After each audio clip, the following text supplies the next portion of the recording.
আজ জানো তো ভীষণ মাথাটা ধরেছিল। সকাল থেকে শুধু মাথা ঘুরছে আর জানি না কেন একদম হাত পাগুলো প্রচণ্ড ব্যথা। তাই ভাবলাম চলো একটুখানি আজকে রেস্ট নিই। কিন্তু যখনই ওই যে রেস্ট নিতে যাই তখনই ভাবি না, রেস্ট নিলে কি হবে, কষ্ট করতে হবে, তাই না? আমার প্রিয় পরিবারের জন্য আমাকে যতটা কষ্ট করতে হয় ঠিক ততটাই কিন্তু করতে লাগে, ঠিক আছে? মন থেকে বলছি বন্ধুরা, কোনো বানানো সাজানো গল্প নেই। আজ যেহেতু রোজা করছি, আজ হঠাৎ করে যাই না কেন এত পরিমাণে মাথাটা ঘোরে, আর আমাদের তো প্রেশার লো, তাই প্রচণ্ড পরিমাণে ভালোই লাগছিল না। তারপরেও দেখো কোনো রকমে এই 3 মিনিটের ভিডিওটুকু এডিট করেছি।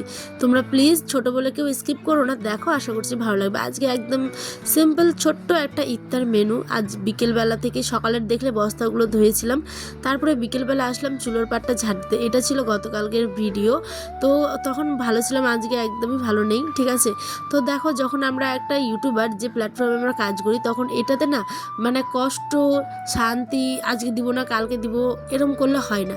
এটা একটা দায়িত্ব প্রত্যেক দিনের একটা ভিডিও দেওয়ার তোমাদেরকে আমার, ঠিক আছে? এইটাই হচ্ছে একটা ব্যাপার। এদিকে দেখলে আমার ছোট্ট আয়নকে আমি দিয়ে দিয়েছি হচ্ছে কার্টুন জুড়ে, যে কত খুশি আনন্দ সে।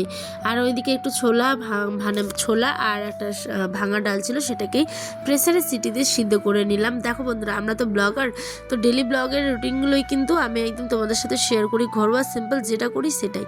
আর দিনের পর দিন যখন ভিডিও করি, কিন্তু যখন মনে হয় যে ভিউটা এত কম, তখন যে নিজের কত খারাপ লাগে সেই ব্লগারটাই জানে, ঠিক আছে?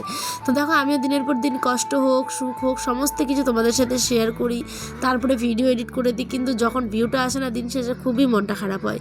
তো যাই হোক, আজকে ইফতারে ছিল হচ্ছে আমাদের এই তো পরোটা, একটা ময়দারি পরোটা, হ্যাঁ, আর সাথে ওই যে ঘুগনি।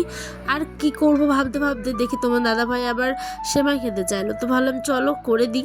চুলোতে আজকে রান্না বসিয়েছিলাম, অনেক দিন পরেই কিন্তু চুলোটাতে করেছিলাম, ওই দিন শরীরটা ভালোই ছিল। দেখো কি সুন্দর ফুলকো ফুলকো একদম পুরো পরোটাগুলো ভেজে নিলাম, আর সাথে এই যে ঘুগনিটা। ইফতারের আগে আগে এদিকে দেখো একটুখানি সেমাই করব, তো ওই জন্য হালকা সর্ষের তেলের মধ্যে একটু সর্ষের তেল দিয়েছিলাম, বেশি না, কারণ এটাতে প্রচণ্ড ঘি ছিল এই সেমাইটাতে।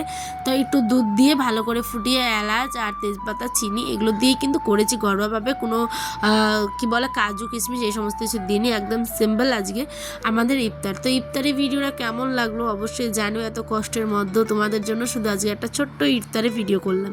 তো এর সুন্দর সুন্দর ভিডিও দেখতে চাইলে অবশ্যই চ্যানেলে দেওয়া আছে, তোমরা একবার হলো ভিজিট করো, হোম পেজটা তোমরা অবশ্যই পেয়ে যাবে। আর নতুন পরিবারে বন্ধু হয়ে থাকলে অবশ্যই চ্যানেলটা সাবস্ক্রাইব করে এরকম সুন্দর সুন্দর ভিডিও দেখতে গেলে।